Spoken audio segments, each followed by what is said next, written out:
o'clock, and thank you everyone for joining us for our meeting this month. And we're not sure who is on Zoom yet, but we'll kind of let you know when that all takes place and gets finalized, all the technical difficulties there. So first, we need to start with an approval of the agenda. Has everyone had a chance to look through that? Any questions or comments? Or then a motion to approve the agenda. I'll go ahead and motion to approve the agenda. And I'll second. So Todd motioned and a second. And go ahead, Todd, start with the vote. Spriggs, aye. Saunders, aye. Dinsmore, aye. So, okay, minutes. Did you have a chance to look through the minutes?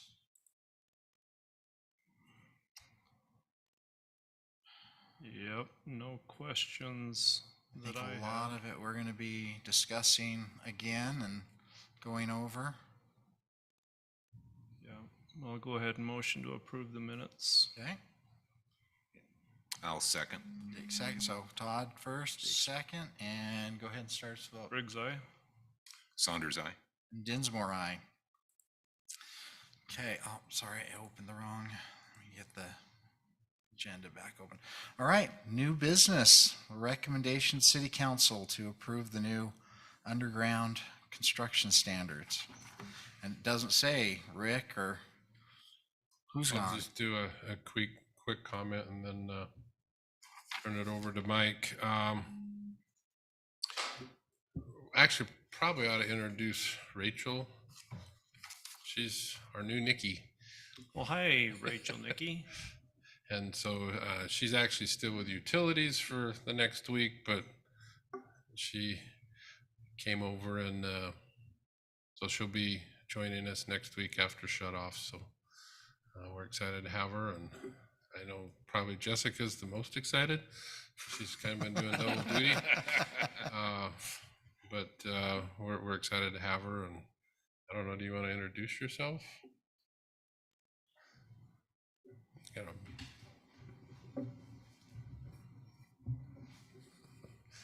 Hi, I'm Rachel Huss. I will be starting with you guys next week. I'm excited. How long have you been with the city? 6 months. Okay. Yep. So over in the utility and then you're Now gonna I'm join moving over. us. Yep. I'm ready to move back into some of my previous roles that I've already had. So Cool. Cool. Welcome. So she'll be a good fit. I don't know that Carrie's real happy, but oh well. Good luck putting up He'll with be us. retiring soon. You can so, see everyone just leaves us because we run them off. And then some come back for more punishment.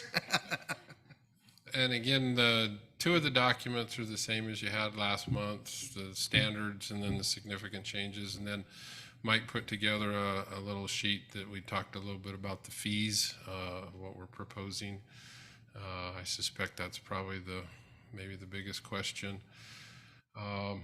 So I'll let Mike kind of go through those, and then if you got questions, we'll go from there.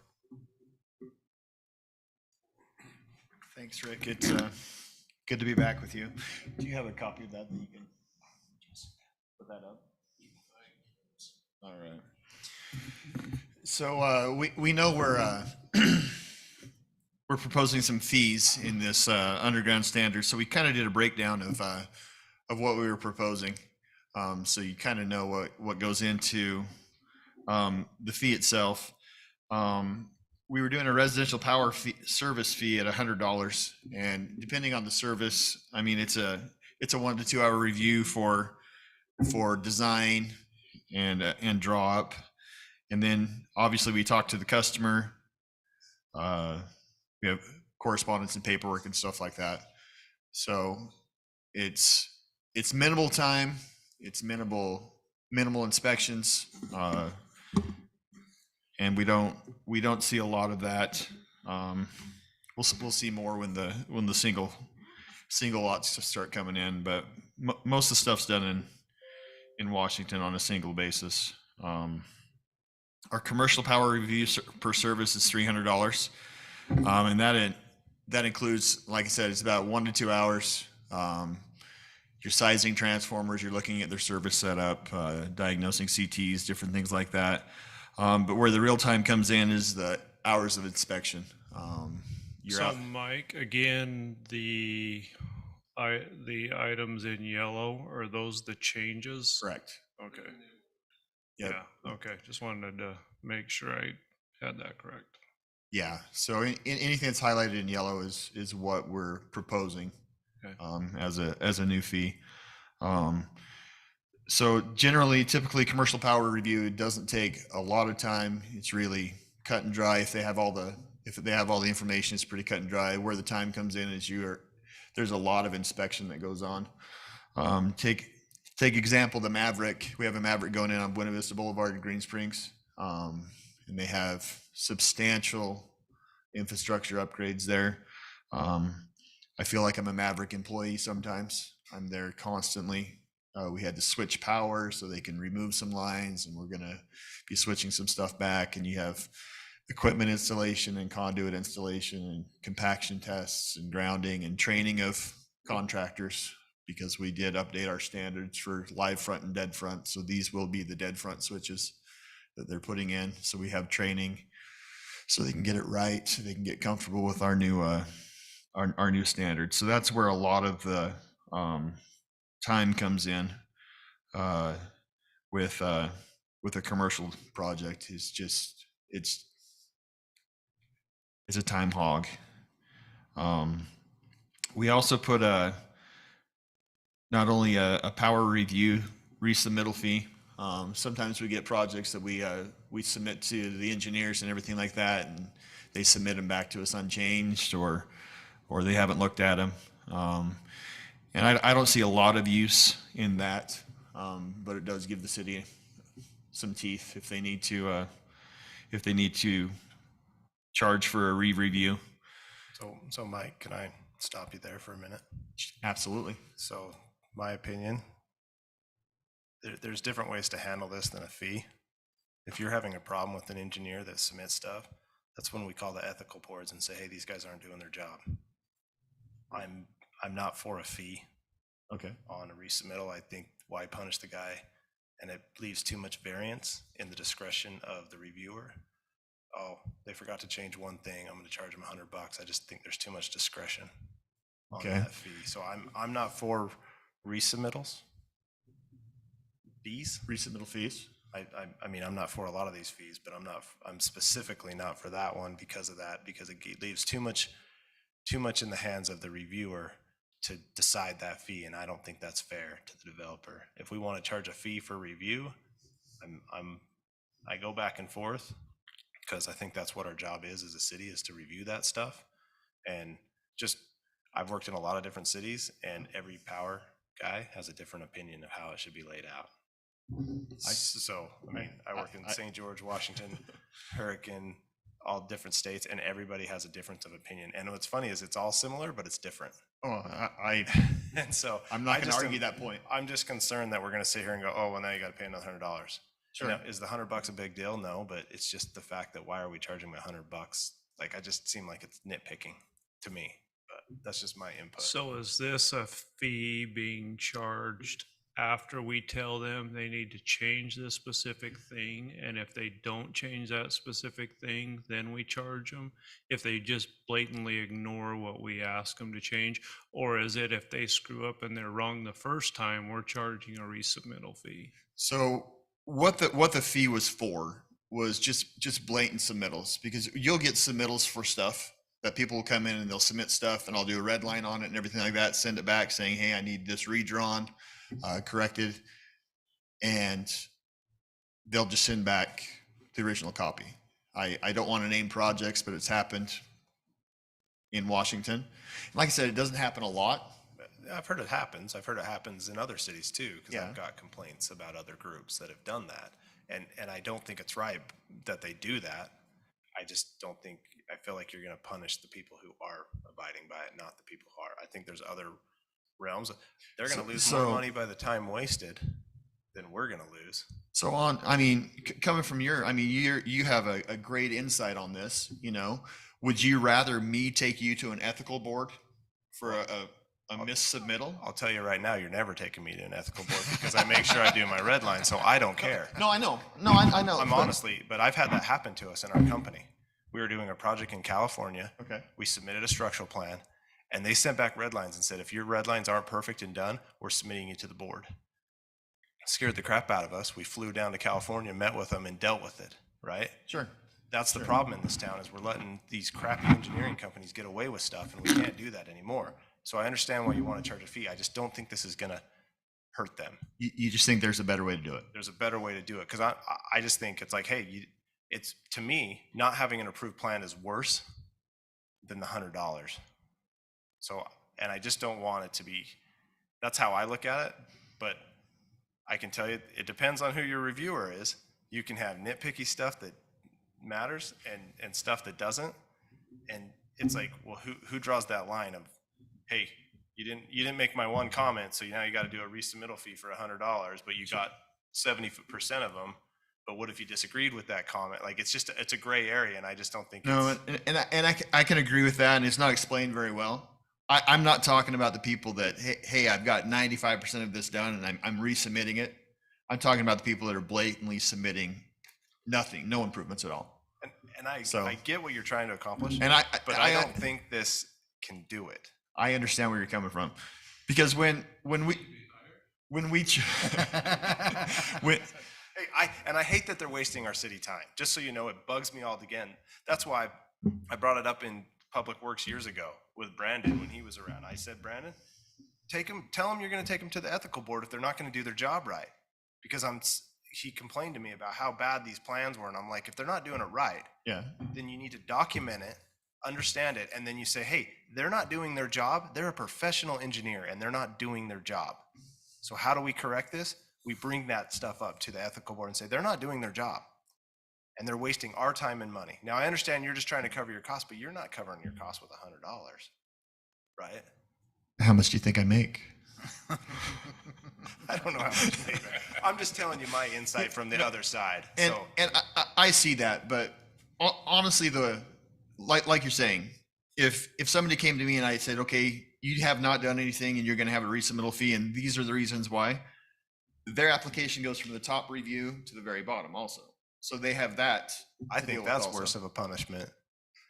No, I agree. Just so you know, I be agree. like, that's great. You're 2 months behind now. Yeah. That is a worse of a punishment than the $100, because now they got to go explain to their client why they're 2 months behind, and they're going to blame you and all the city, and you can say, well, they didn't do any red lines, and so I just put them at the bottom of the list.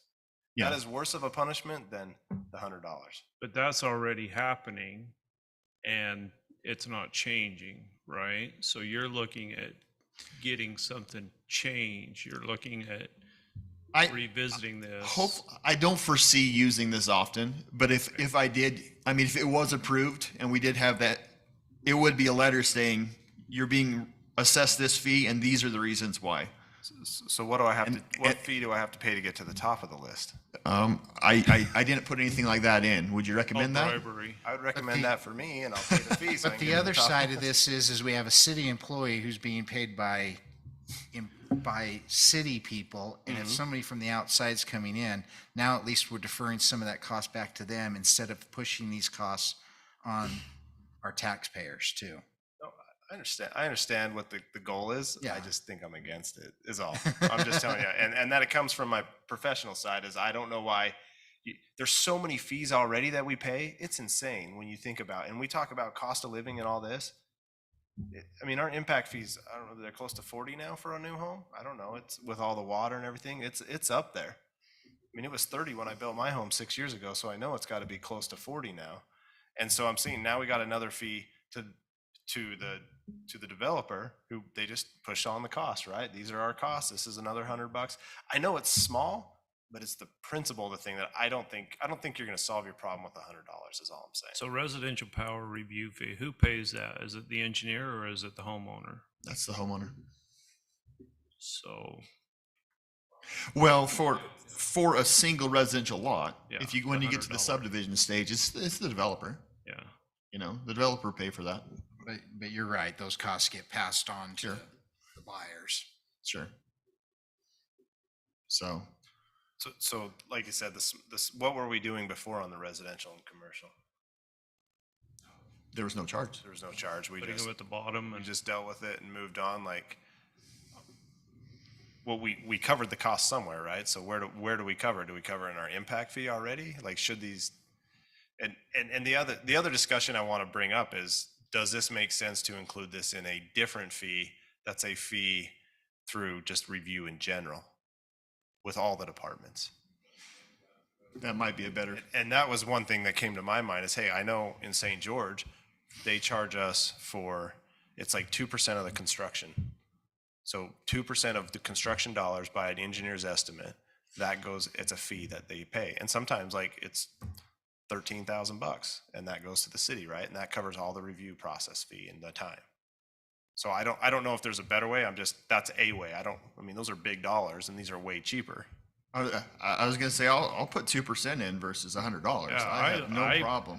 I'm just saying, but that's No, a total of yeah. the entire development. So if you have a whole subdivision, it's 2% of those costs. Now, the interesting is, in there, their review fees are just based on the impact fee.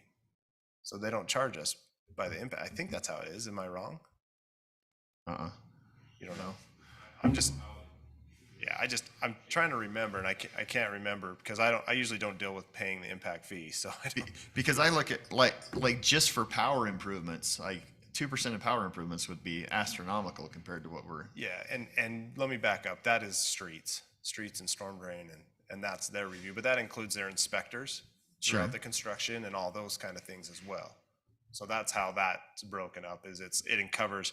But then on the water fee is their inspection fee and their review fee is covered under the impact fee.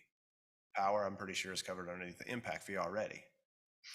I'd have to look at that. I don't know if it is. And so are you saying increase the fee in general on everybody and cover it under that? I think what I'm saying is there a better way to have the fees across all the departments in Washington City? And not just have, because one of the frustrating things for people is it's like, okay, I have a power fee here and I gotta go pay a water fee here and I gotta go pay a streets fee here.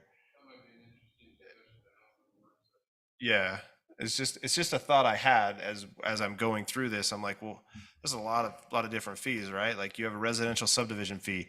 I mean, they're really small dollars. Don't get me wrong. We have them way down, but you're saying 6 to 24 lots, I need $400.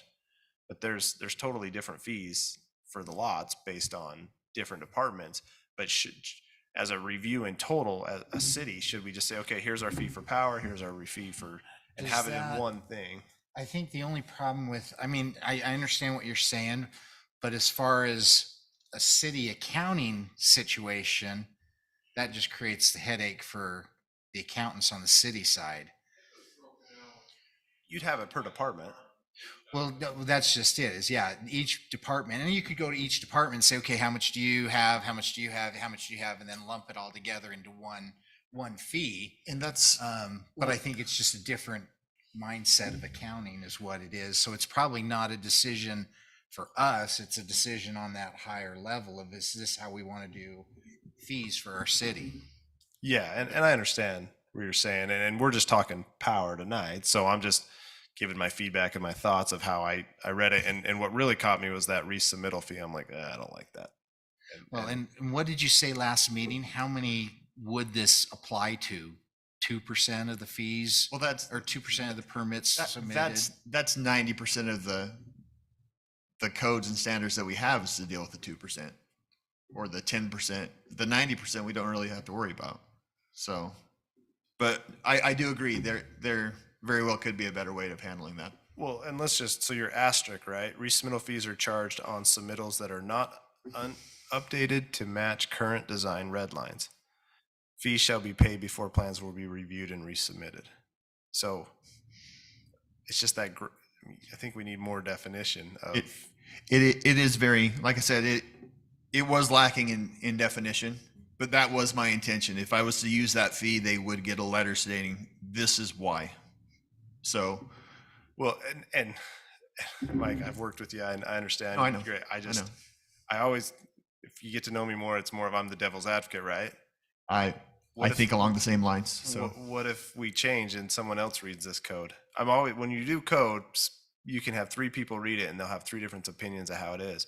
Be like, oh, at any time I can, if they didn't make one of my red lines, or you just got to be more specific if that's the process we're going to go is, hey, if nothing has been changed, right? Yeah, no, I agree with that. But what if they change one thing, but 90% is not done, right? Then that's the other advocate is, well, you didn't change anything. You changed, and then, well, I changed this one thing, and then you're like, oh, all right, now I can't charge you. But I'm just thinking out loud of my concern with charging this fee, and maybe we shouldn't worry about it because the 95% of us aren't going to have to pay it. What I don't like is that one person can decide that.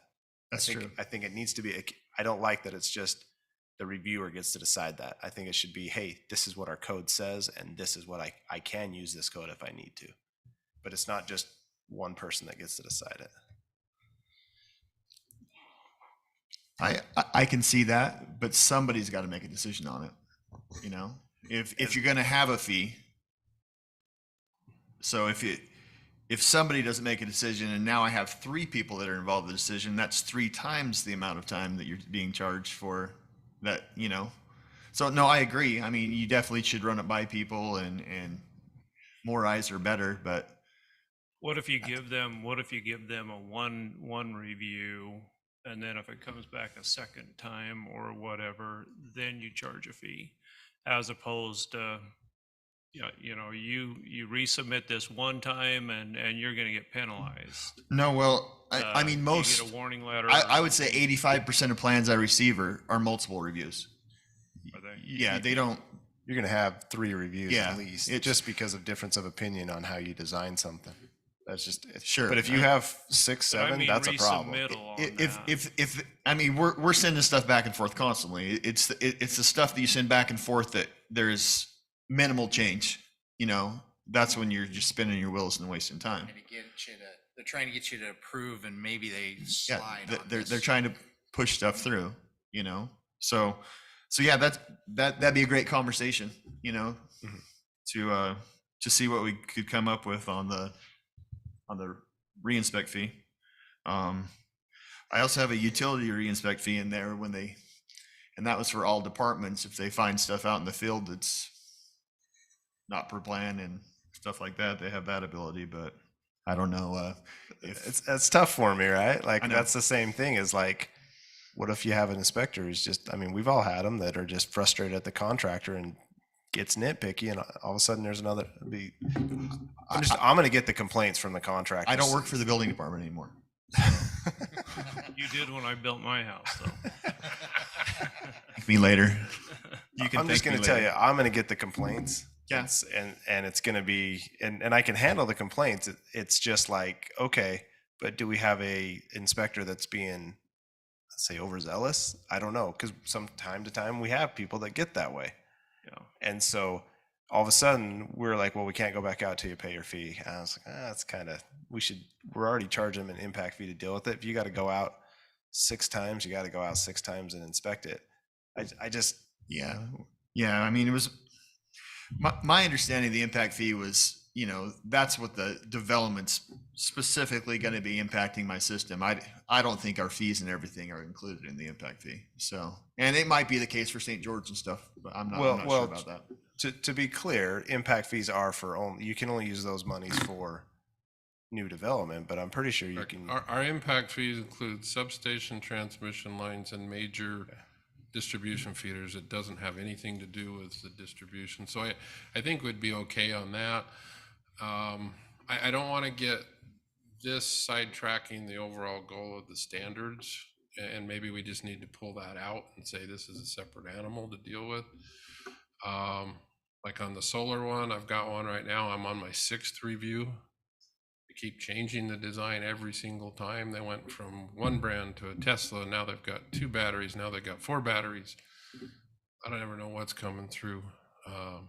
So, and that's where it gets, frustrating on our part. It's just, And I get that. I hope you guys, I Good get sum- that. I'm yeah, just, a good submittal. That's why I'm saying. take 15, 20 minutes to do. Why can't we give a resubmittal, a one-time resubmittal, but if they continue to do it, just say, okay, that's fine, but if this changes again, you're gonna have an additional fee. I would be okay if we did 3. Yeah, If you have 3 submittals. You have 3 submittals, and then after that, you got to pay a fee. I I think I like that. But I also agree with Rick. I don't want to bog this down on just this. Yeah, This- and maybe this, like you say, it might be a more of a overall city discussion, not just our department. I'm sure the other departments have similar issues. I'm pretty sure they do. No, we do. They do. You know, and I know Mike ran into one, was it last week, that our standard is to bury your secondary at 36 inches. Well, they put it in at 24.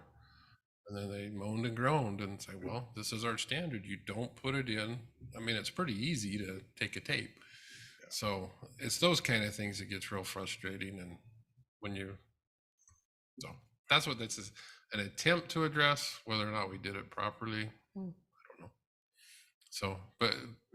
So maybe when we look at recommending to the council, somehow we can do a recommendation with a star about the fees to maybe be discussed at the council level, is what I'd recommend. And we're not under a super time crunch here. Could this be put off and get some feedback from the council next week, and then we bring it back to next month's power board? We could do that too. As far as the council goes, I'd like to discuss fees on development as a whole. So maybe that's what we do, is just say we're not approving the fees, or you're not recommending the fees to the council, and have a review. And you can say, based on my recommendation to you, that I want to review this with the council on the actual fees. I don't know. And then we can what's- still move the standards part forward. and move the standards. I just want to have a more, with that. I want to talk about all the fees on that development side and look at that as a whole, and not just, I'd like to update them all at once if we're going to do it, and it is what it is for all the departments, and have this included. Do we have to have the impact studies in order to do what he's recommending on looking at all the fees? That impact fee study doesn't have So to be you're done. talking about fees on the impact fees, or you're talking about fees Talking- on the improvement? I'm talking about design and inspection and development fees is all. Like, the impact fees are what they are. Yeah. Yeah, that's by the study and state mandate. We can't change what those, we can go less, but we can't change what we use or what we decide to. So are you thinking that we just drop the table as far as the standards go to discuss later? Or do we add the verbiage, resubmittal fee can be applied after 3 resubmittals? Yeah. I think we just eliminate this at this point. That they will review this or discuss this as a council. We can move forward and approve the rest of the stuff with an asterisk, like you said, to approve it, all but this portion of the Is it fees. just the resubmittal fees? It's a bunch. all of it. It's not all of them, but I just think it needs to, it's a bigger discussion to me on also other departments, not just the power. But if we're gonna go over the fees, let's get it right. Yeah. Let's go over all the fees. There's, like Rick was saying, there's no hurry. Well, and what if these are too little too, right? Like, I truly think $100 is not going to affect anybody. It's not going to solve the problem you want it to solve. So maybe there's a different solution that we're not thinking about today. I don't know. Well,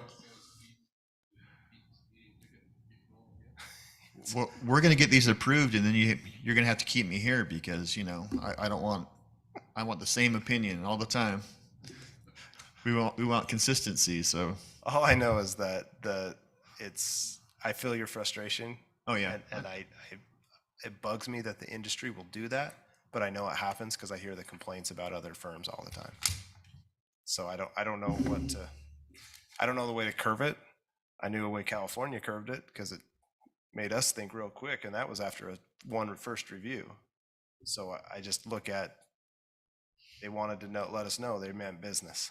So, and I don't know if we need to start doing that. And I would recommend we do, because I'm tired of the firms, because they devalue other firms by doing that. Yeah.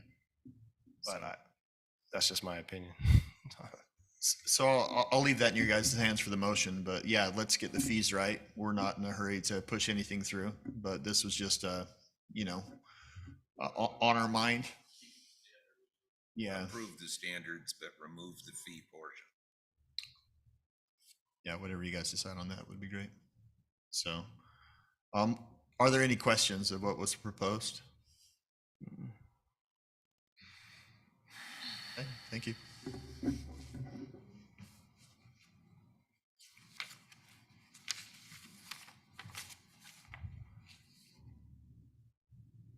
So are we discussing the standards also, or just the fees? Well, they were incorporated into the standards, and maybe this isn't the right place to have them either. Maybe we just take them all together out, but like you say, it's a separate issue from the standards. And I don't see that wouldn't affect the document, we just pull out. It's basically, I think, well, the other thing is what if you want to change them, Rick, soon? right, then you In like, might be a better spot when we could just say, we could do a real, we could just eliminate 1.5. yeah, just, or keep 1.5 and just put fees are per whatever, a different section are approved Per current city code or. current city code. Yeah. That way it's, you don't ever have to update the standards if you don't need to. You're just updating the fees as needed. Which is one of the things we're trying to, excuse me. Which is one of the things we're trying to do with having the links to the drawings online, or as hot links, if you will. So if we change a drawing a little bit here and there, you don't have to redo the whole thing. It's just an appendix kind of approach on the drawings. So that would work well. And so we could revise that, and that could be part of the motion, just revise it per current city policy or code, or I don't know if it's an official code or if it's policy, but we can update that table to reflect that, or that section, and that's all we have to reference.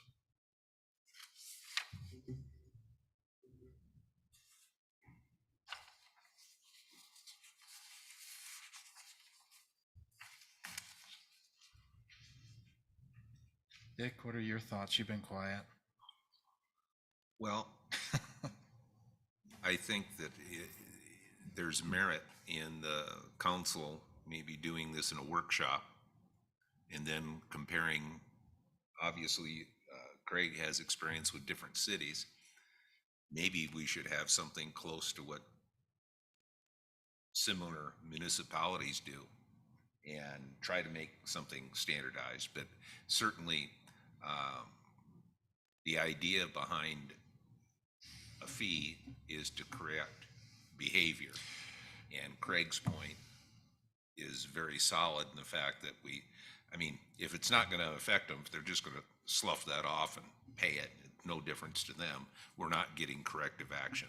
So we're not accomplishing our goal.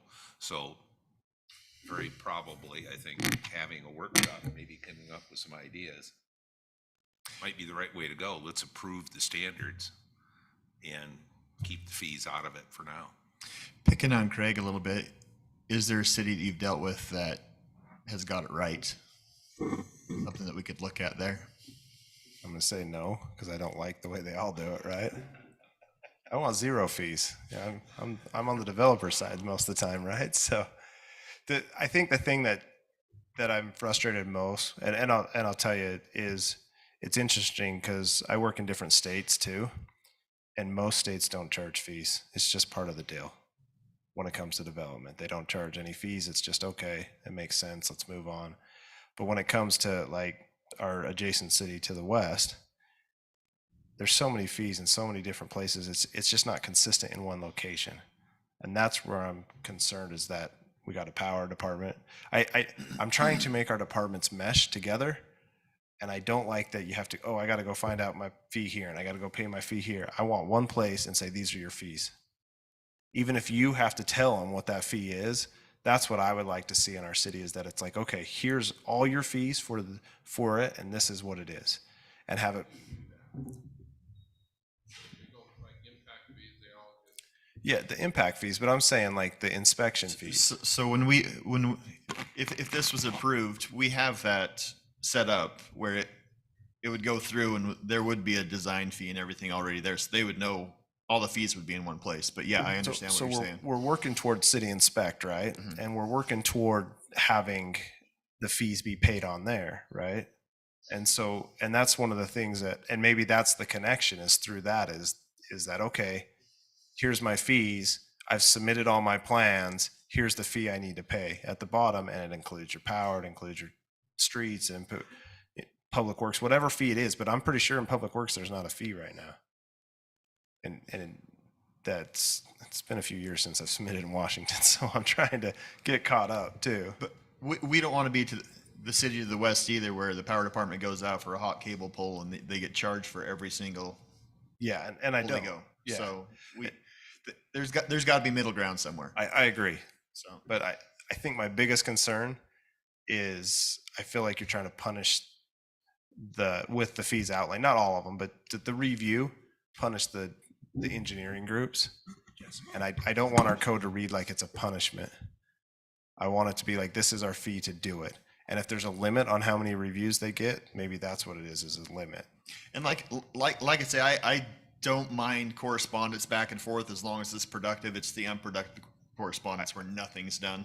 So And maybe I just think different, but I think not having a plan approved is worse to me than the $100. no, and So I don't know why they don't, right? So we- Like, it baffles my mind. I have it both ways. You know, when I get a plan like that, yeah, it goes to the bottom of the pile, whether it's 2 months from now when I get to it. But you also have, especially with commercial projects and everything coming in, there's additional pressure on that, you know? So because of the emphasis that we've put on commercial. Yeah. So we want to get it right, but yeah, let's find a middle ground and work from there.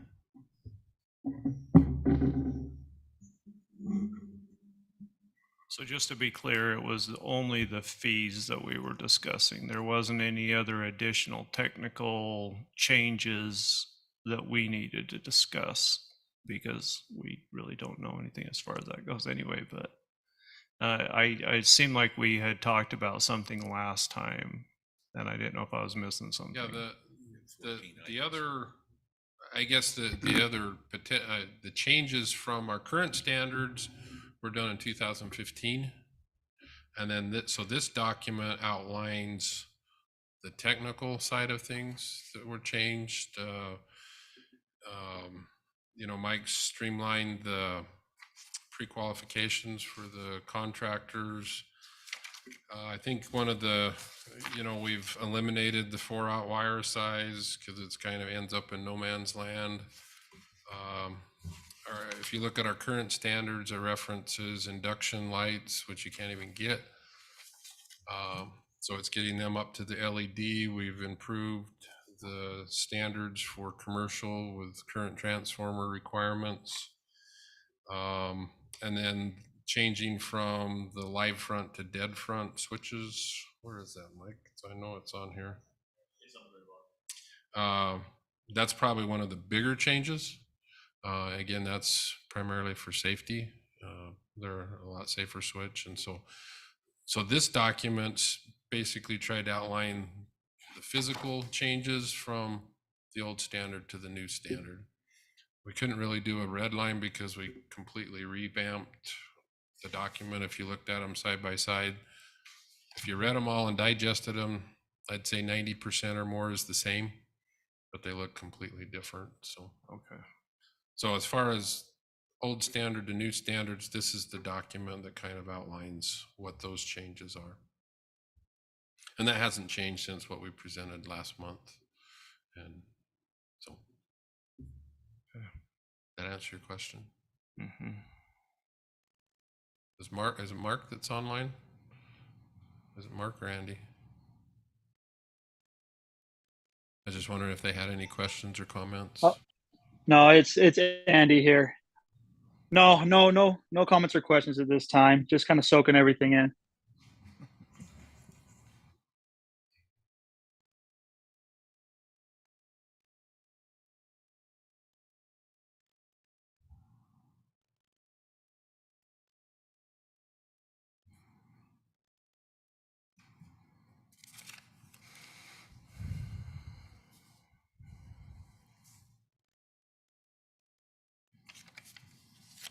So are we looking for an approval or a motion or? A motion. Want to come back next month?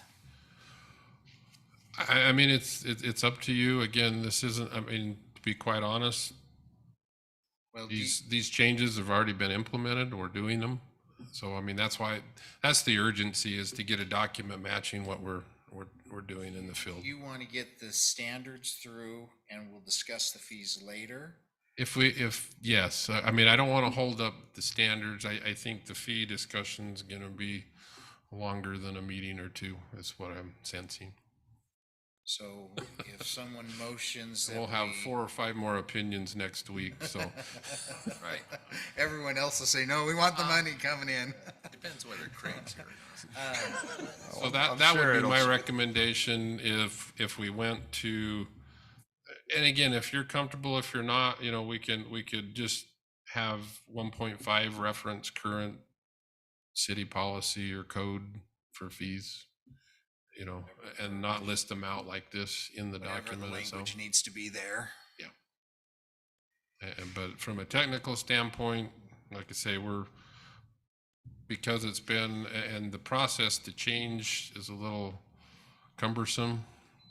And that's one reason why we changed how we did it with the drawings, that we could update those much easier. And that we can react a little quicker to when, like say, the old street lights, you can't even buy them anymore. So you got to have something to replace them.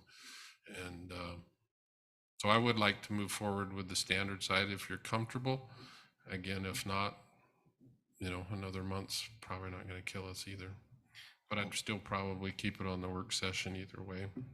Well, let's ask that first. Andy, are you comfortable if they remove the fees and put the verbiage in to get the standards approved? Yes, I agree and I approve of that. I think if we're already performing the standards, we want to make sure we're all on the same page with what we're performing and what we on paper say we're going to do. So I'm comfortable with moving forward with the standards and tabling, the fees till all the departments kind of get on board and what they decide to do. Dick? Yes, that's exactly the way I'd say it. Todd? What did you say, Rick, as far as approving the standards, and what were you saying about the fees, current fees, the way they stand right now? We'd probably strike that whole thing and just say fees will be assessed per As current city exists. policy. It could be Okay. that simple, I think. As I far as think this I feel good document, you about could just that. put that in the motion. You want me to make a stab at a motion? If I wanted to make sure everybody's opinion was the same, and then yes, now I'm looking for a motion on that. Okay, I'd like to make a motion to recommend to the city council to approve the updated underground construction standards, noting the 14 primary changes that were shown in our attached documents, and for the time being, to keep any fees as they are existing, no change. I'll second the motion. We could probably just change that just to reference current city.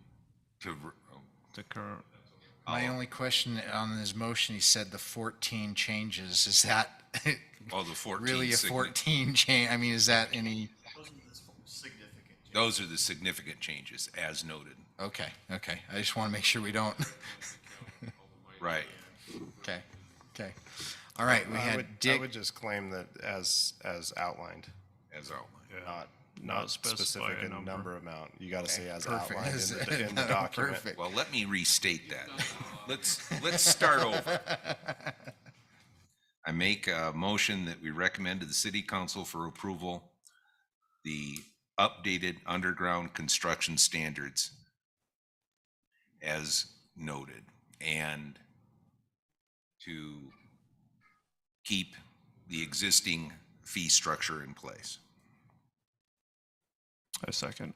Okay, so Dick made the motion and Todd seconded. Andy, do you want to start us on a vote? Yes, Palmer, aye. Dick? Saunders, aye. Todd? Spriggs, aye. And Dinsmore, aye. Okay. All righty. Next on the agenda is regular business, operations report and generation update. Okay,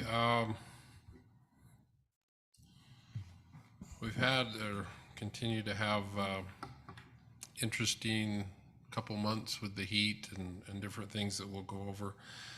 We also, as we noted, we lost Nikki last month. We've got Rachel replacing her, but we did have another one of our linemen leave for Tucson. So we're actually down 2 linemen right now, which will kind of limit what we can do as a crew, but we'll make do. We have Caden, who we reported last month, our new foreman, but he'll have 2 apprentices under him is all we have right now. We've had a couple interviews with some possibilities. We haven't made a decision yet whether or not we want to pursue those 2 options. So Are all the cities experiencing that kind of? unfortunately, yes, I think Hurricane, St. George, Dixie, Santa Clara, ourselves, just in this county, all have openings. So are you finding that cities and teams are having to work together on projects and assist each There other? hasn't been, on an as-needed basis, we've always done very well with Hurricane and Santa Clara. You know, that may be something we have to look into a little bit more until we can get some of these vacancies filled. You can get a lot of apprentices or people that want apprentice, but the problem is you can't just send them out. You know, you have to be careful of that ratio of linemen to apprentices. So that's the challenge. I know St. George has, I want to say it's like 14 apprentices or something. They have a lot, but that's really the only choice they've, because of that same thing. There's a ton of young, great talent that want to get in the trade, but we do have kind of a no man's land of people that didn't come into the trade, and now a lot of the older ones are retiring, and it's creating a bit of a challenge for not just us. I talk to people in UAMPS up north, same thing. So, and some of these bigger companies, they can offer more money. I mean, you know, we were talking to one of the munis from, is either the one in Nevada or Truckee Donner in that area, and the IOU in that area just offered their linemen just a ton of money, and they just all left. And so it's just something we're just to be aware of, and we'll get through it, but it's going to take a little bit of time. We want to make sure we have the right fit too. The wrong body's worse than nobody, I think. So,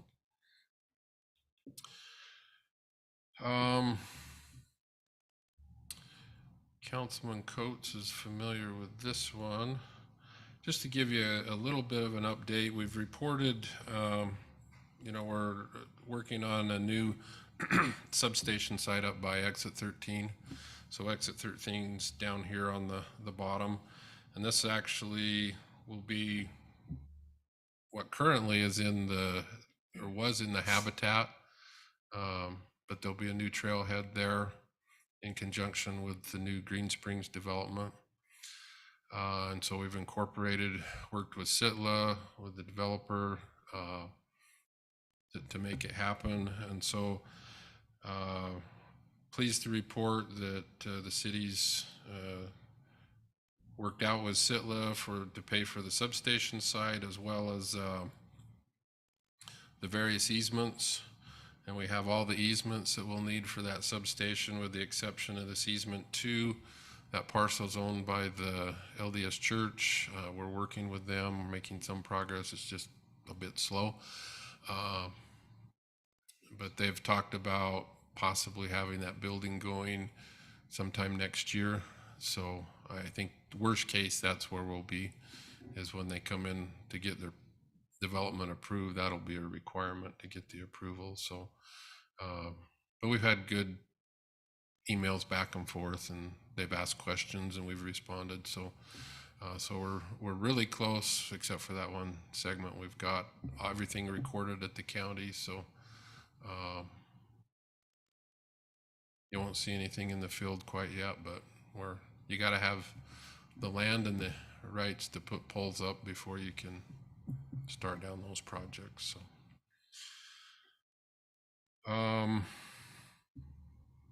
The Exit 11 project with UDOT is, the design's complete.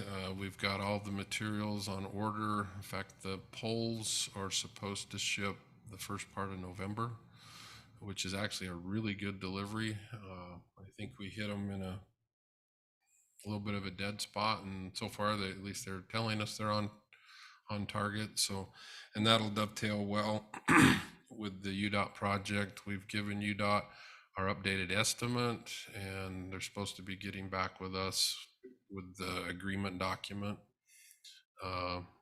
And they will be reimbursing the city 100% for the impacts on that project. So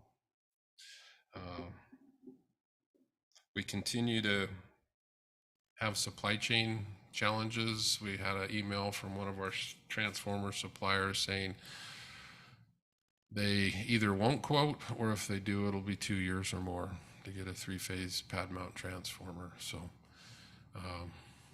at some point, I think that's going to really impact development because they won't be able to physically get what they need. We have a good stock to deal with failures and those kind of things, but that's not intended to cover new development, the stock we have. So again, I think everybody's got supply chain phobia or fatigue. It just seems like everywhere you turn, you just hear it, and it's real frustrating to get anything done. That first week in September was crazy warm for September. Our peak load that week was 50.3 megawatts, which was just barely under our July peak, which is extremely unusual. In fact, last September, our peak was 41.4, so that's 21% higher this September peak than we were a year ago. And I'm sure you saw the news, the heat wave was all over the West, and so it wasn't just our area, it was the whole West. There were hours that the power costs, the wholesale power costs on the open market were over $1,000, which makes it $1 a kilowatt hour. It's hard to make too much money when you're selling it for between 10 and 15 cents. So those are some of the challenges. There were 6 days with the pricing of $600 to $900 for 7 to 10 hours a day. So we haven't got our September bill yet, but I'm not looking forward to it. Let's put it that way. So, in contrast, last year I went back and looked. We had 3 days with some pricing that got in the $200 to $300 range is all. So it was just dramatically different. When we get to the UAMPs, I've got some charts that kind of show how it impacted UAMPs, and we'll graphically show some of these costs. So we're monitoring, the impact on that. We're actually, Jeremy and I had a call with UFS, the consultant that did our rate studies. We're going to engage him to evaluate where we're at and if we need to do any adjustments on that. So, because unfortunately, I don't see our wholesale, particularly the open market power, coming significantly down anytime soon. So that pressure is just going to be constant, and as with development and growth, that pressure is just going to continue to increase. So when is our next scheduled study for that?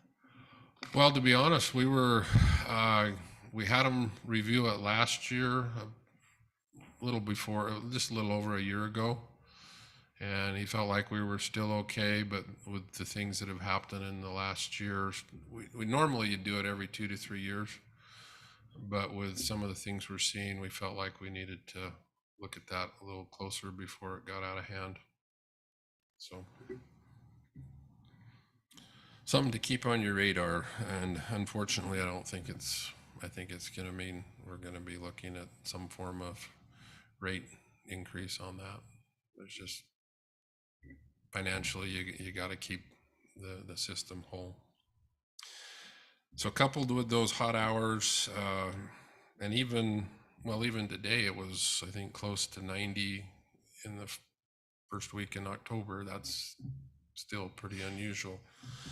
That first week we ran the generators 8 to 9 hours a day for that whole week, and then we ran them on and off depending on economics on some of the Sundays. Because the other thing that impacts us, when we made our 5-year purchase, normally September is a lower amount, so we didn't buy as much in September, so it had just kind of a compounding effect on us. So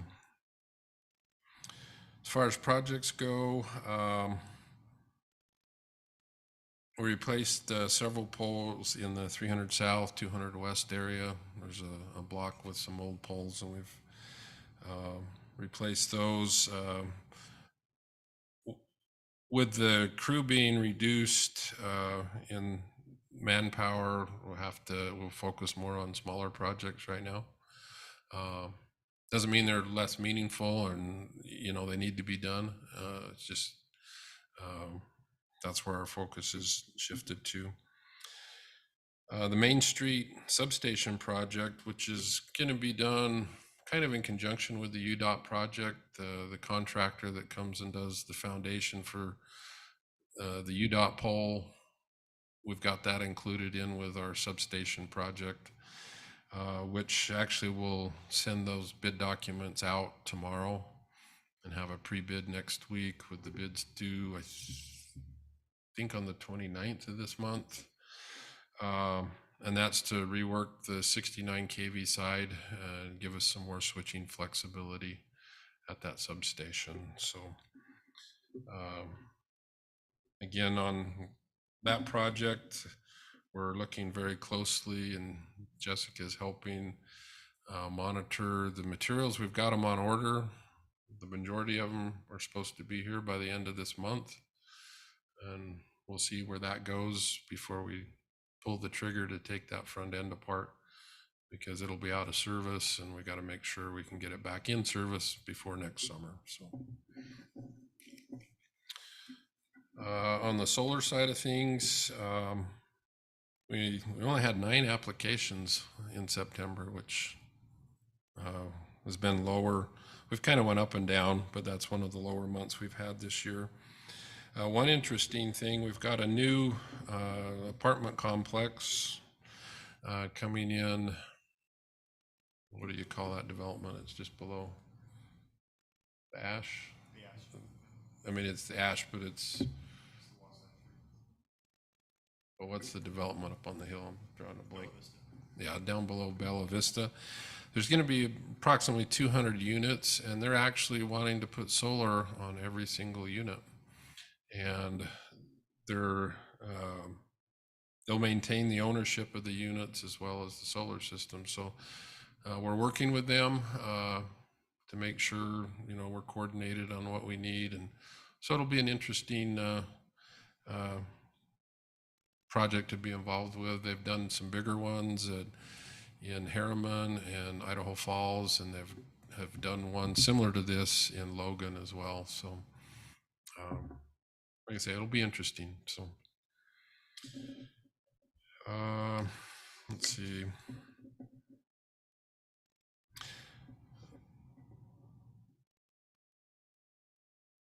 As Mike mentioned, we're probably 80% or so done with the changes that are needed for the new Maverick there. And there has been a lot of switching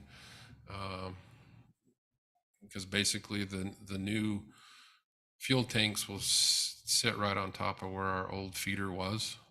And so they had to relocate it outside, install that, switch it around. And so it's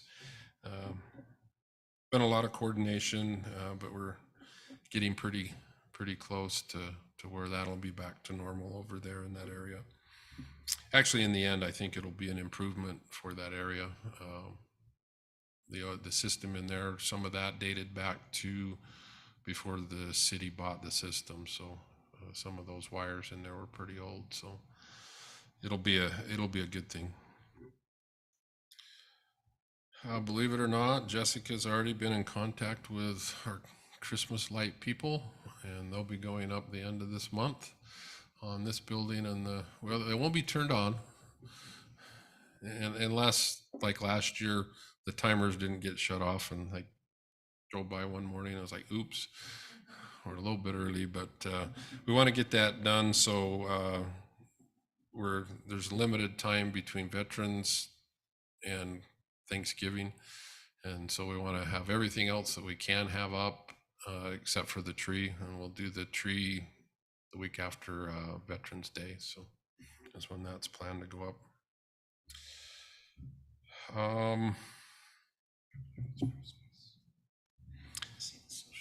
The crew's actually been working in Ridge Point and Winter Haven on going back through, that's an older part of the system, upgrading all the cable tagging and the equipment tagging to our new standards.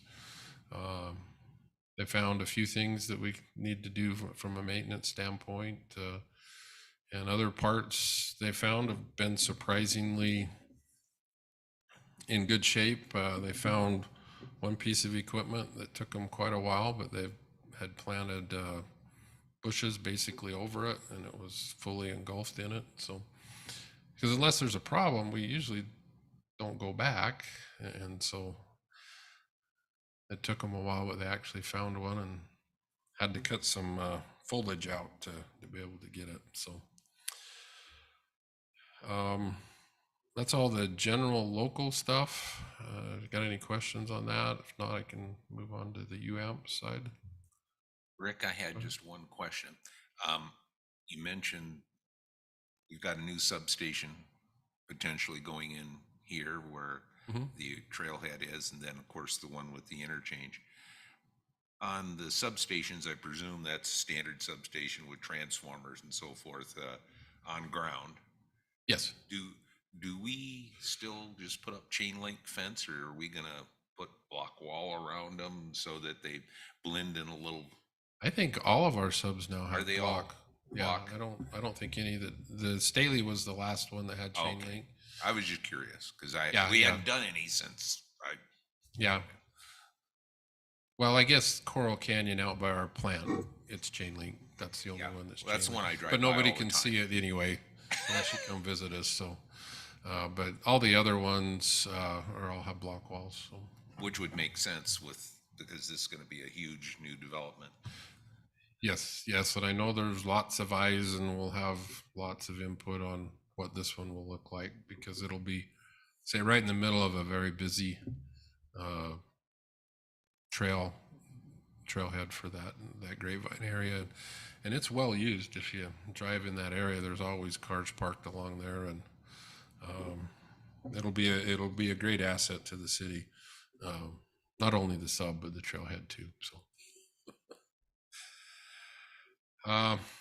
Moving on to UAMPs. Uh-oh, is this not coming up? Come on. Wheel. This part may go faster than I thought. Maybe it's just taking a little bit of time to...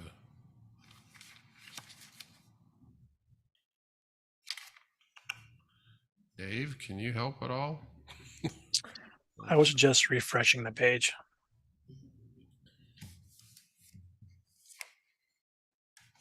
There you go. It's kind of like the Wizard of Oz. You just talk and then it comes. So this is a graph of the sum of the UAMPS load, all of the UAMPS members, and the kind of dark blue line. You can see one of these things doesn't belong. September actually set an all-time UAMPS high peak load, which is just totally crazy. We were warm down here, but the north was, I guess, kind of from normal. They even deviated more than we did for September. So you can see how all those last 5 years, they follow this nice pattern, some years higher, some years lower, but then you get that one that just kind of goes way out there. And so coupled with that, this is a graph of the wholesale market power prices since June 1st. And it went up and down, and you had a couple spikes in the $200, $300 range, but that week in September, last couple of days of August and the week in September just went nuts. And I don't know if misery loves company, but we're not the only ones that are going to feel the pinch of these really high prices in here. And then this is just a blow up of that week in there. And again, it wasn't just for 1 or 2 hours. It was that high for several hours in a day, which makes it even worse. You can survive an hour or two here and there, but so one of the things Jake and I are working on, and Jake's doing 90% of the work, is we're trying to get a little better handle on refine. The blue line there is what our average load is for this one's October. And then the red bars are what our resources are. And so we're evaluating what do we need to either, purchase as a hard asset, participate in a project, get a power purchase agreement, those kind of things to fill in the gap between these bars and the line, basically. And so that's an ongoing work. I just wanted to give you a little exposure. And so after looking at these 3 months, we did make a small purchase for a couple megawatts for October, November, and December. Again, to just hopefully minimize the exposure to the market volatility. Typically, these months aren't super volatile, but pricing today was in the $90 to $100 range, which is, again, for this time of year, kind of unheard of for us. So I feel like we're a little bit in uncharted water.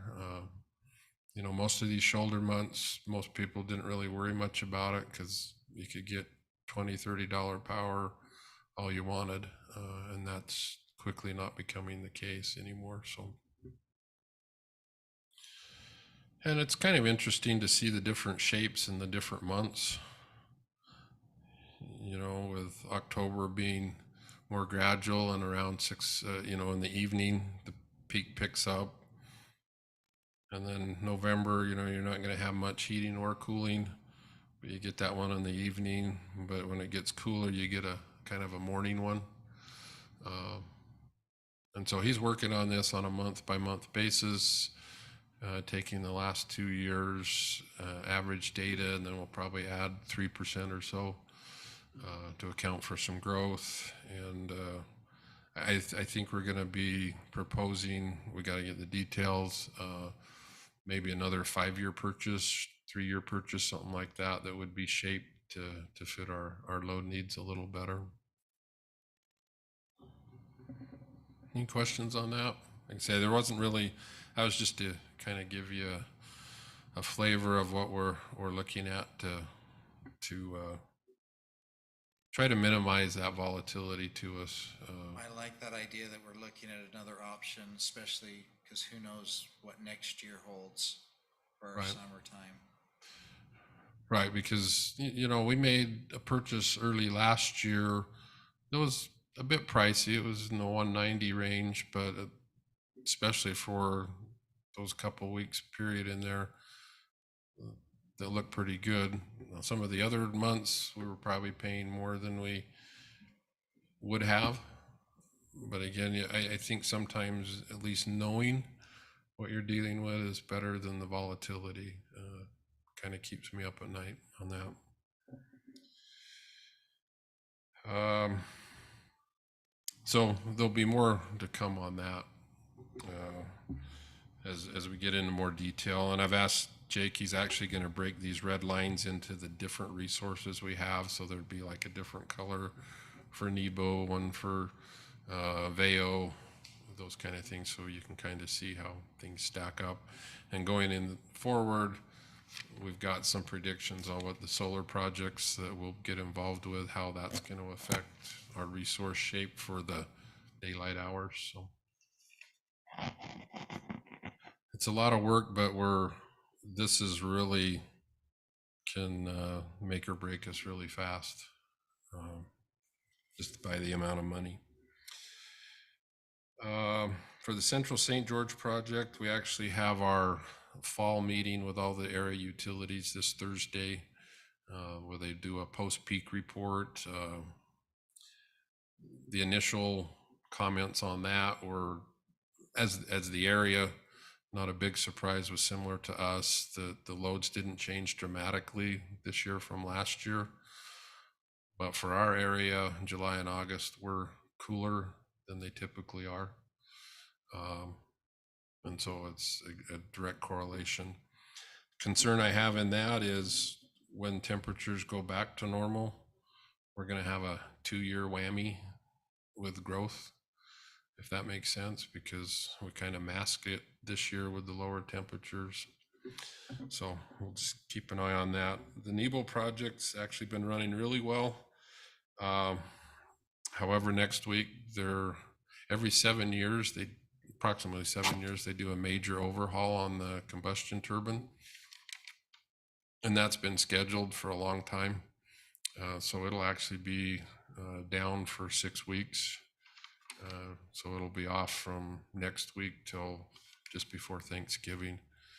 So they'll go in and refurbish the main combustion turbine. So say it's about an every 7-year event.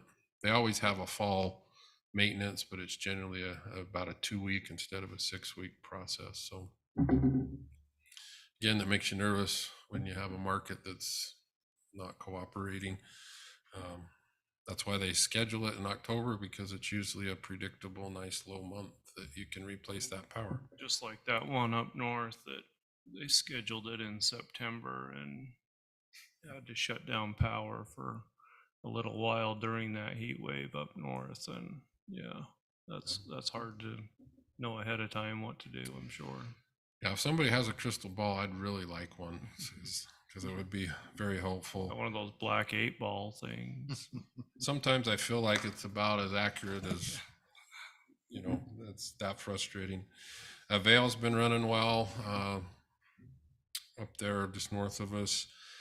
For the Government and Public Affairs project, they continue to evaluate opportunities for the Inflation Reduction Act that was just passed about a month or so ago. There's maybe some opportunities for tax credits and maybe even some grants that we're looking into. I'm hoping to maybe find some funds to help us with the AMI metering system that would take it to the kind of the next level of metering system. So the last couple months, we've had discussions, on Red Mesa Steel Solar. So I had the opportunity, I think it was on the 16th of last month, to make the trek over to Blanding area. And they had, it wouldn't be a ribbon cutting because it's about, it shows over 50% built. I was actually able to meet the president of the Navajo Nation. He was there. And it was a nice little get together. But this is pictures. The one on the left was Red Mesa in August, and the one on the right was September. I found it very interesting. Of course, I kind of geek out on these kind of projects, of what 207,000 solar panels look like. Wow, covers a lot of ground. But it was just a little over 207,000 panels is what will be on this project when it's done. And that's just some, I took some pictures from the ground, but they aren't as cool as the drone shots. So the black part, they have panels set. The silver, they've got all the little posts that support the panels. getting ready for panels on there.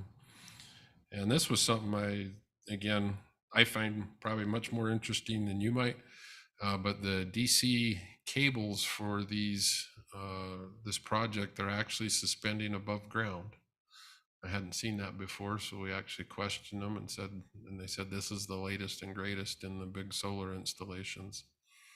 So they Is that can, just access, gives them access to it? yeah, Saves I them think so. costs if they have to. Cost going in, I am curious to see how it performs because it's a real sandy area, as you can see. But we talked to the one guy and he said that's what they're going to. And then this little, I don't know if I have, this little gray box over here is the inverter that changes it from DC to AC. And I don't know how many of those there are, but they're scattered all over that site. And then they collect them all up together. And the substation was, I think, about 80% done. Weather station. And this has a 1-axis tilt. And so that bend in the pipe allows them to tilt the panels to better track the sun. Kind of a simple little lever arm there, but that's a better shot of these panels over here. Collect all the DC cables from all the panels, and then that feeds into the inverter, and then it goes out as AC. The steel solar, I don't have any fancy pictures, but to let you know that one's progressing as well. It's timing wise, Red Mesa, they felt like they could even have it online as early as February. But this one, the steel solar, will be the first phase, I think it was September, and the second phase in December of next year. So work being done. So reported last month to the Enchant project, which was the carbon capture one in New Mexico. There were a lot of issues on Enchant acquiring the plant from the current owners. Coal supply issues, transmission. It doesn't look like that's going to materialize. It's not, I guess, totally dead, but it's on definite life support. So I would be pleasantly surprised if that comes back for a source for us. So that was about 100 megawatts for UAMPS that was counting on that. And so obviously we're looking at other options, long-term contracts, power purchase agreements. There's a couple fossil-based options. One of them might be to put a combustion turbine next to the Nebo plant. It wouldn't be a combined cycle like the current plant is, but it'd be targeted more for those high peak hours. And so we're in the process, in conjunction with UAMPS, of looking at what those options might be and what the costs will be associated with those. So more to come on that. Muddy Creek is moving slowly. We're still waiting to get the final study of what the cost will be from the EPC contractor. And then we'd make a decision at that point whether to move forward with it. So it's the same technology as Veo. It'll just be about 2 times the size on that. And then we've participated in a geothermal study with UAMPS. The RFP will go out towards the end of this month, first part of next month, with the responses due around the first of the year. So again, looking hard at trying to figure out how to stabilize those wholesale rates. On the Chris project on the Colorado River, everybody knows it's way low, doesn't look great. In fact, when I went over to Red Mesa, I hadn't been through Page for a couple years. I mean, Lone Rock, you can walk out to it now. So it's not very lonely anymore, I guess. It was just kind of startling to see that when you drove by and realize how low it really is. Our wind projects, unfortunately, the challenge with the wind is, like, during that heat wave, things were pretty stagnant. weren't getting a lot of output from the wind projects when we could have really used it. The Horse Butte had a capacity factor of 21% and Pleasant Valley at 10%. So basically was there only 1 out of 10 hours, more or less. So it gets a bit of a challenge there. So I think the solar is going to be at least more predictable than the wind, which I think will help us. Okay, for the CFPP project, this is one that kind of give you an update and what the current news is on it and what to expect in the next 2-3 months. So the project itself, as far as the technical side, I feel really good. It's moving forward, you know, with the approvals at the NRC, NuScale. I'm not going to read all this, but NuScale is working on the standard plant design and the design application. They're due towards the end of this year, and they're still on track to do that. Sean with CFPP's working, they're looking for areas that at least identify areas that maybe you could, that aren't nuclear related, that they could start earlier, that would help the overall project move forward, you know, like site grading and things like that that aren't specific to that. The class 3 estimate, which is more refined, much more detail. They've got the preliminary class 3 estimate from all the different parties and evaluating that. We'll talk about the results of that, or what appears to be the results of that at this point. So there's really not much site work going on now. You know, they've done all the soil condition, all the geotech stuff. They've got the weather data collection system going. They have, I think it has to have 2 years of continuous monitoring of the site. One area they're working on is the emergency planning zone. You know, traditionally it's like a 10-mile area around a plant. They feel like they can get it to the fence line, which would be the 35 acres, which is a little bit different than 10 miles. You know, fortunately for us, where the plant's located, I don't think there's anybody around for 10 miles, even if it was. And it's already on a site that has reactors on it. So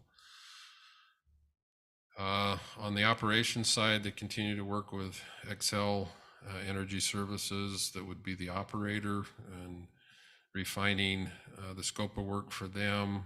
They've been heavily involved in this class 3 estimate as far as refining what the operational costs. And I included in the packet, and I don't know if you guys have been able to read it, the preliminary results of the class 3 estimate.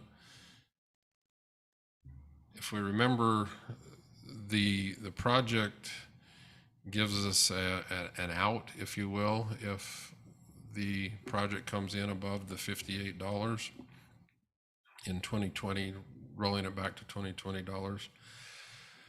Based on the class 3 estimate, they feel like it's highly likely that the LCOE will exceed that amount and will fail the ECT. That doesn't necessarily mean it's a bad project. The two driving forces, we've talked about them, is, I guess there's 3 main areas. Is the commodity prices are up on virtually everything, and they gave some examples here of steel pricing. Some of the stuff they showed us at last month's meeting, we actually spent 2 days on this.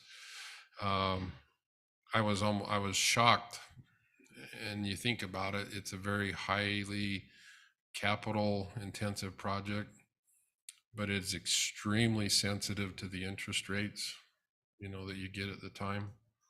And the interest rates that they're seeing now actually had a bigger impact than what the construction costs did. So it's extremely sensitive to that. I think, so again, they're working with NewScale, Floor, and Excel to refine it. So the ECT hasn't officially been run, but that looks like where we're headed. And in a weird way, I think that could provide some opportunities to negotiate some more protections for the project. We'll see how that materializes on that, because obviously no one involved wants to see it stop. And they've even accounted for the Inflation Reduction Act credits, which is pretty significant, and we'd still probably be above that 58. And so they're looking at the details on that IRA legislation to make sure they have it reflected properly in the estimates. You know, from a carbon-free standpoint, you know, we've had this discussion many times here. You know, you got hydro, geothermal, waste heat, some sort of fossil fuel with carbon capture. None of those are, several of those are unproven. I think even more so than even the new scale design. The carbon capture hasn't been done on a large scale. The green hydrogen that they're doing at IPP at Delta, that hasn't been done before at that scale. And so, like I said before, we're looking at lots of different options. This is still out a ways. My personal take on it is the biggest stumbling block we have on the project is subscription. And they're working in a couple different angles to hopefully address that. Because, you know, there's a lot of people that want to see the project succeed, but there's not as many that are willing to kind of put their money where their mouth is. So that to me is the biggest challenge for the project. The cost, you know, from what we're seeing currently as well as projected, you know, realistically, if you could get a product in the 80-90 range 7 years from now, that's probably going to be a real good price. So that was just to kind of give you a little bit of a heads up that there'll be more to come on the project. This one's has a much more, the class 3 estimate has much more design than any of the others. The Elon Musk and is he the TerraPower? There's 2 other different SMRs out there, and none of them are as far along or have as refined an estimate. So we may not like what the estimate showing at this point, but I'd rather know up front what it is so we can make a good decision to move forward or not on that. The other area that contributed to the increase was as you refine the design, you're going to find things that may have been missed previously and those kind of things. So inflation, interest rate, and kind of scope refinement were the 3 main areas. So I don't know that we'll have much more information at the November meeting, but we might in December. There's a lot Our to next digest. date that we're gonna be, that we have to make decisions. That'll be after this ECT. Because if they were to fail the ECT and UAMPS as a group decided to withdraw, then we'd get reimbursed. But we also don't have a resource either at that point. And that's kind of the challenge. If we as Washington City were to pull out on our own and the others move forward, then we'd be responsible for the costs up to that point. So,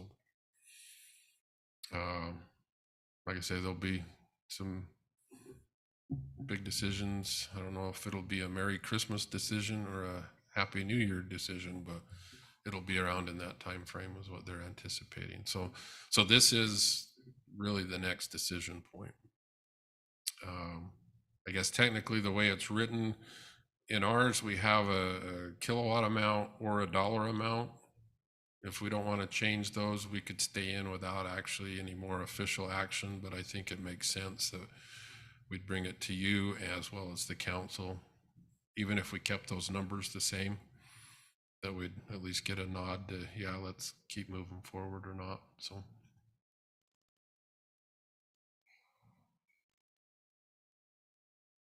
And that's all I had for actually anything, so.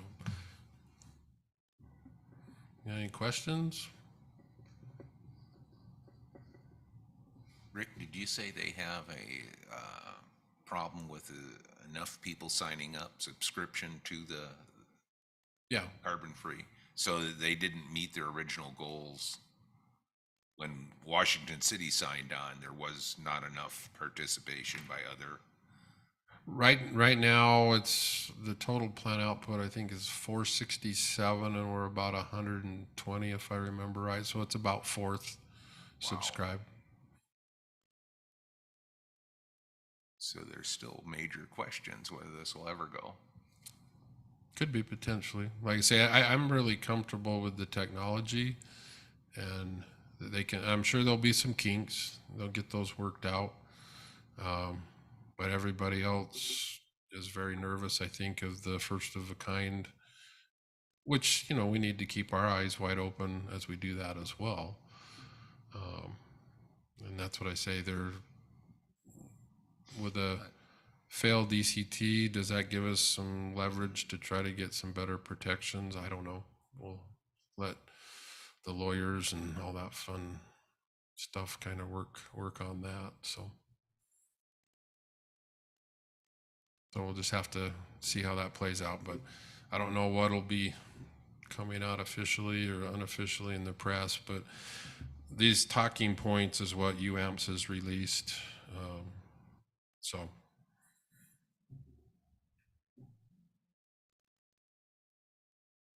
Okay, thank you. Very good. We ready for a motion? Any comments, questions? No, I'm good. Our next meeting is Actually have one in November this time. November? I think it's November. November 1st? Okay. So if everyone will make a note of that on calendars. And yeah, a motion. I'll go ahead and motion to adjourn. Second. I'll second that. So Todd motion, Dick seconded. Andy, do you want to start us on a vote? Yes, Palmer, aye. Todd? Spriggs, aye. Dick? Saunders, aye. And Dinsmore, aye. Okay. Thank you, everyone, for attending. And we'll see you next Thanks month. to everyone. Maybe we'll see you next month. I don't know what the rule is on election.